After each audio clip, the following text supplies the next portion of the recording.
बाजारातच आपल्याला लाल मिरच्या भेटतात, त्या लाल मिरच्या आणलेल्या आहेत. त्याच्यात आपण चटणी करूया. आपली लाल मिरची आहे, त्याच्यात 1 चमचा साखर टाकून घेऊ. मीठ, 1 चमचा जिरं, हिंग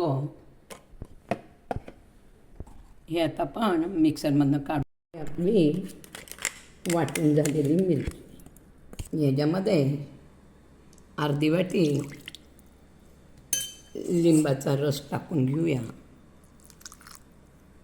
यामध्ये थेंब पण पाणी टाकायचं नाही आहे.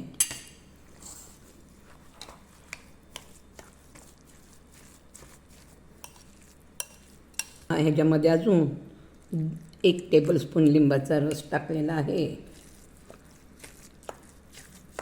हे आता आपण मिक्स करून घेऊया.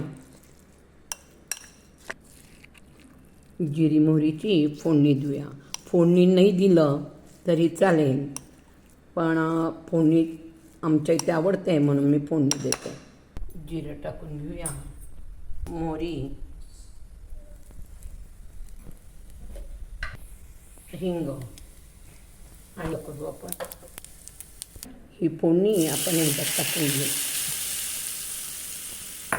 ही आता छान मिक्स करून घेऊया आणि डब्यात भरून ठेवूया.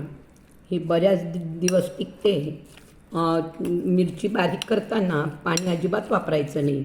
आपल्याला असं वाटलं पाणी हवे तर लिंबाच्या रसाचा एखादा चमचा टाकायचा. असं काळं मीठ पण टाकू.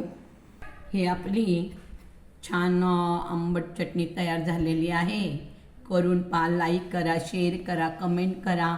ज्वारीच्या भाकरीबरोबर, बाजरीच्या भाकरीबरोबर, पोळ्याबरोबर, ज्याच्याबरोबर आपल्याला आवडेल त्याच्याबरोबर तुम्ही खाऊ शकता. अतिशय तोंडाला चव येते, फार सुंदर आहे.